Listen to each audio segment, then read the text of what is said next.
नमस्कार दोस्तों, आज मैं आपको एक गौतम बुद्ध से जुड़ी एक और नई कहानी सुनाने जा रही हूँ। इससे पहले अगर आप मेरे चैनल पे नए हो तो प्लीज सब्सक्राइब करें, लाइक करें एंड शेयर करें। चलिए चलते हैं कहानी की ओर। नदी पार घने जंगल में एक साधु आश्रम बनाकर रहता था। वह पानी पर चलने की सिद्धि प्राप्त करने का यत्न कर रहा था, इसलिए प्रतिदिन सुबह से शाम तक तपस्या में लीन रहता। गांव में रहने वाले एक दूध वाला रोज एक छोटे मटके में दूध भरकर उसे पहुंचा आता। साधु अन्न ग्रहण नहीं करता था, वह केवल दूध का सेवन करता था। साधु को दूध पहुंचाने दूध वाले को रोज नदी पार करनी पड़ती थी, लेकिन वो बिना नागा रोज नियत समय पर आश्रम पहुंच जाता था। एक बार उसे किसी काम से दूसरे गांव जाना पड़ा। उसने अपनी बेटी को साधु को दूध पहुंचाने की जिम्मेदारी सौंप दी। लड़की एक दिन साधु को दूध पहुंचाई। अगले दिन तेज बारिश हो रही थी। जब वह दूध लेकर जाने को हुई तो उसकी माँ ने उससे ये कहते हुए रोक दिया कि ऐसी घनघोर बरसात में नदी पार करना ठीक नहीं है। लड़की नहीं गई। बारिश थमी। तब तक शाम हो चुकी थी। वह दूध लेकर साधु के आश्रम पहुंची। उसने देर से आने के लिए साधु से क्षमा मांगी। तब साधु ने उसे एक मंत्र देकर कहा, इस मंत्र के द्वारा वह पानी पर चलकर उसके पास आ सकती है।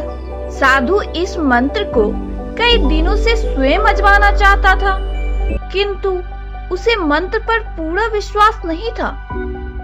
लड़की ने मंत्र लिया और चली गई। उस रात मूसलाधार बारिश हुई और नदी उफान पर आ गई। अगले दिन लड़की की माँ ने उसे फिर जाने से रोका। तब लड़की ने साधु के दिए मंत्र के बारे में उन्हें बताया।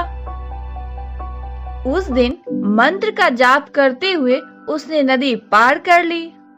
साधु के पास जब वह पहुंची तो उन्हें धन्यवाद देकर बोली, गुरुदेव, आपके मंत्र द्वारा आज मैं नदी पर चलकर सही समय पर आपके पास पहुंच सकी। आपका धन्यवाद। साधु चकित रह गया।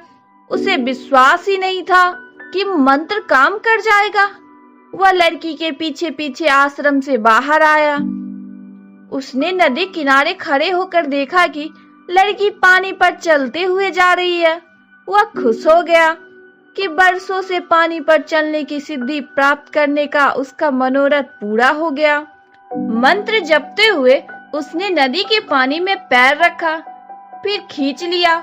उसे पानी में उतरते डर लगा कि यदि मंत्र ने काम ना किया तो क्या होगा। लेकिन जब उसने लड़की को नदी के पार सही सलामत पहुंचे देखा तो डरते डरते किसी प्रकार नदी के पानी में उतर गया, लेकिन थोड़ी ही देर में वह डूब गया। ऐसा क्यों हुआ? इसका कारण है विश्वास।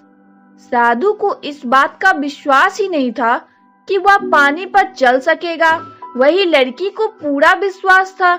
इसी विश्वास के कारण वह नदी पार कर गई और संदेहों से घिरा साधु नदी में डूब गया। इस कहानी से हमें क्या सीख मिलती है? गौतम बुद्ध की इस कहानी से हमें यही सीख मिलती है, किसी भी काम में सफल होना है तो अपने हुनर के साथ अपनी सफलता पर भी विश्वास करना होगा।